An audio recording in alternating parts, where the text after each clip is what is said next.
Friends, welcome to Binu की दुनिया YouTube channel. आज के इस वीडियो में सुनेंगे कार्तिक मास व्रत कथा महात्म्य और छठवां अध्याय, यानी कि हम छठवां अध्याय सुनेंगे।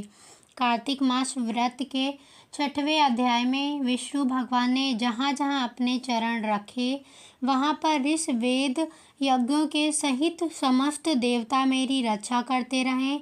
सप्तमी, अमावस्या, नवमी, त्रयोदशी, द्वितीया, दशमी तिथियों को आंवला तथा तिल से स्नान नहीं करना चाहिए। यह कथा विस्तार पूर्वक सुने। नारद जी बोले, जब 2 घड़ी रात अवशेष रहे तब तिल, कुश, अक्षत, चंदन आदि लेकर शुभ शुद्ध होकर जलाशय पर जाएं। नहर की अपेक्षा क्रम से 10 गुना झरना में, झरना से 10 गुना नदी में और नदी से 10 गुना संगम पर स्नान करने से फल कहाँ है और तीर्थ में स्नान करने से इनका दूना फल कहाँ गया है। स्नान के पूर्व विष्णु भगवान का ध्यान करके स्नानार्थ संकल्प करें। फिर तीर्थ में उपस्थित देवताओं को क्रमशः अर्घ्य, पाद्य, आचमनीयादि देवे। अर्घ्य मंत्रार्थ, हे कमलनाथ आपको नमस्कार है, हे जलसाई भगवन आपको नमस्कार है, हे ऋषिकेश आपको प्रणाम है। मेरे दिए हुए अर्घ्य को आप ग्रहण करें। वैकुंठ, प्रयाग तथा बदरिकारण्य में जहाँ कहीं विष्णु भगवान गए वहाँ विष्णु भगवान ने 3 प्रकार से अपने पैर रखा था। अतएव जहाँ कहीं विष्णु भगवान ने अपना चरण रखा वहाँ पर ऋषि वेद यज्ञों के सहित समस्त देवता मेरी रक्षा करते रहें। हे जनार्दन, हे दामोदर, हे देवेश, आपको प्रसन्न करने के लिए मैं विधिवत कार्तिक में प्रातः स्नान करूँगा। हे दामोदर, मैं आपका ध्यान और आपको प्रणाम करके इस जगह जल में स्नान करने के लिए जा रहा हूँ। आपकी कृपा से मेरे समस्त पाप नष्ट हो जावें। हे हरे यानी हे नारायण, कार्तिक मास में व्रत तथा विधि पूर्वक स्नान करने वाला मैं अर्घ्य देता हूँ। आप राधिका के सहित ग्रहण करें। हे कृष्ण, हे प्रबल राक्षसों का नाश करने वाले भगवान, हे पापनाशक, इस कार्तिक मास में नित्य नैमित्तिक कर्मों के द्वारा दिए हुए मेरे इस अर्घ्य को आप स्वीकार करें। कार्तिक स्नान का व्रत करने वाला भागीरथी, गंगा, विष्णु, षटकर तथा सूर्य का ध्यान करके जल में प्रवेश करें और नाभि पर्यंत जल में खड़ा होकर विधि पूर्वक स्नान करें। गृहस्थ तेल और आंवले का चूर्ण लगाकर विधवा, स्त्री तथा यति तुलसी के मूल की मृत्तिका लगाकर स्नान करें। सप्तमी, अमावस्या, नवमी, त्रयोदशी, दशमी तिथियों को आंवला तथा तिल से स्नान न करना चाहिए। प्रथमल स्नान करके पुनः मंत्र स्नान करें। स्त्री और शूद्र वेदोक्त मंत्रों से स्नान न करें, उन्हें पौराणिक स्नान करना चाहिए। स्नानार्थ मंत्र, जिन मंत्रों भावना भगवान ने देवताओं के कार्य के लिए 3 प्रकार का रूप धारण किया था।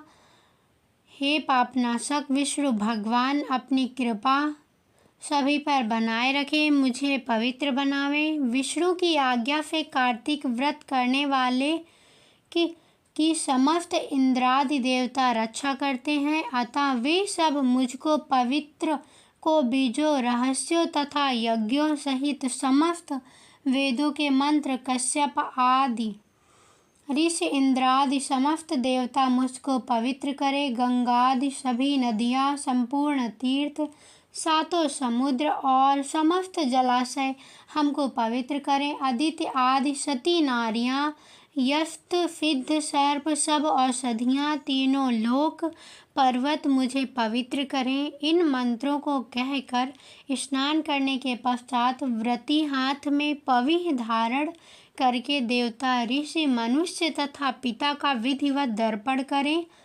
कार्तिक मास में पितृ दर्पण करते समय जितने भी तिल तर्पण में रहते हैं उतने वर्ष पर्यंत व्रती के पितृगण स्वर्ग में निवास करते हैं। तत्पश्चात व्रत करने वाला जल से निकले शुद्ध कपड़ा पहने और प्रातः के सब कृत्यों से निवृत्त होकर पुनः विष्णु भगवान का पूजन करना चाहिए। समस्त तीर्थ के संपूर्ण देवताओं का स्मरण करके भक्ति पूर्वक सावधान होकर चंदन फूल और फल सहित विष्णु भगवान को फिर अर्घ्य देवें। अर्घ्य मंत्र का अर्थ नियम से पवित्र कार्तिक मास में मैंने स्नान किया है। हे विष्णु भगवान, राधा के साथ आप मेरे दिए अर्घ्य को ग्रहण करें।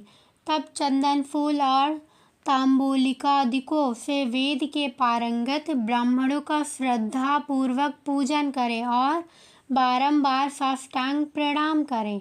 ब्राह्मणों के दाहिने पैर में तीर्थ रहते हैं, मुख में वेद और समस्त अंगों में देवतागण निवास करते हैं। ब्राह्मणों की पूजा करने से उन सभी की पूजा हो जाती है। इस भूतल में विष्णु भगवान गुप्त रूप से ब्राह्मण के स्वरूप में निवास करते हैं। अपने कल्याण की कामना करने वाले लोग इनका न अपमान करें और न इनके साथ निरीक। फिर एकांत चित्त से विष्णु भगवान की तुलसी का पूजन करके उनकी परिक्रमा तथा उन्हें प्रणाम करें। हे देवी, हे तुलसी, देवता ने ही प्राचीन काल से तुम्हारा निर्माण किया और ऋषियों ने तुम्हारा पूजन किया है। विष्णु की प्यारी तुलसी, आपको प्रणाम है। आप मेरे सब पापों का नाश करें। इसके पश्चात स्थिर चित्त से विष्णु भगवान की पुराणोक्त कथा को सुनना चाहिए और भक्ति पूर्वक वेद ब्राह्मणों का पूजन करना चाहिए।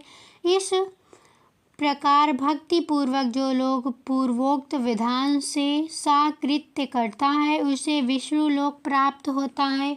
समस्त रोगों तथा पापों को नष्ट करने वाला, मनुष्य को श्रेष्ठ बुद्धि देने वाला, पुत्र धनारि का साधन, मुक्तिदायक कार्तिक के व्रत के अतिरिक्त कोई उत्तम व्रत इस संसार में नहीं है।